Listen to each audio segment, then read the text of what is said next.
নতুন ভাই, হ্যাঁ ভাই। আপনাদের আমলে কি মুক্ত মঞ্চটা এত সুন্দর আছেন, কলেজ মাঠটা কি এত সুন্দর আছেন? এই তো দিছ, পুরানা অতীত মনে হয় দিছ। কইলে তো অনেক কথা, তখন জানতে চাইতো তো শর্টকাটে কয়ে লাই।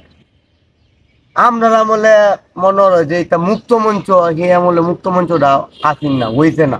খালি এই যে আমরা যে গাছটা নিচে বয়ে দিচ্ছি না, এই যে হ্যাঁ, কৃষ্ণচূড়া গাছটা, এই কলেজ মাঠটার মধ্যে এই কৃষ্ণচূড়া গাছটাই আসেন খালি একটু শ্যামার মধ্যে বোনের মতো। আই জাদা সর্বনাশ। করে রোডটার মধ্যে যখন এনে ফুটবলটা খেললে ওই পানিতে এসে দুষ্টি নদীর মধ্যে হাত মুখটা খালি কলে বলে দইয়া নতুনটা নদী দইয়া এই গাছের তলে জিরাইতাম। আর ওখান তো দেখতে হবে মুক্ত মঞ্চের মধ্যে কত গাছ গাছালি, কত সুন্দর রেলিং টেলিং করে তুই দিদি। আমরা আমলে তা কিনা আর এইটা বানায় দেখতো আরো খারাপ বানাই দিই, খালি বেড়ানার বেটছেন। কামটা করছে কি? কামটা করছে কি? আর আমরা আমলে কি আছি, এই মজুমদার নদীর ভাটটার মধ্যে যেন মুক্ত মঞ্চটা হন এই জায়গাটার মধ্যে আছি।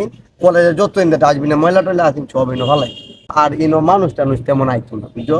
ওটাতে আমরা হলে যারা থাকতাম আমরা ওরাতে তুমি অন মানুষের সম্মান হলো না। বড় ভাই আছে সামনে বিড়ি সিগারেট যারা এলো আমরা আমলে খুব সম্মান হতো।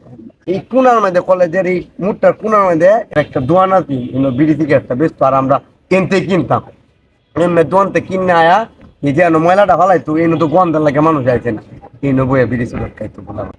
কামটা করছে। এই সর্বনাশ। আর ওহন যেন বলে ব্রিজ রোডটা আর মুক্ত মঞ্চটা তো খালি বেড়ানের বেচছেন তারা আর কি তখন আইলে আমরা সরমরে এনো। কামটা করছে আমরা চক্ষু তো দেখছুন? বাসে তোরা কি জায়গাটা বয়ে রয়েছে এটা তো আমরা চক্ষু বাসে ডাস্টবিনটার মধ্যে কোথা বয়ে দিচ্ছি। আর বিয়ালটা ওইতেই মানুষের লাগিয়ে এনো হরাটা হলানি যায় না। আর বিয়াল বেলায় এনো গন্ধের লাগিয়ে কি বইতাছে এনো এই সব আইনে ময়লা ফালাইছে এনো। এরপরে মাটিটা পড়ছে, এরপরে কলেজের কইতাছে কুলাখন কই যায় বা আধুনিক যুগ কুলাখন পরে এই মুক্ত মন্ড মানুষ বুঝছো কিরম আছে না কি হয়েছে।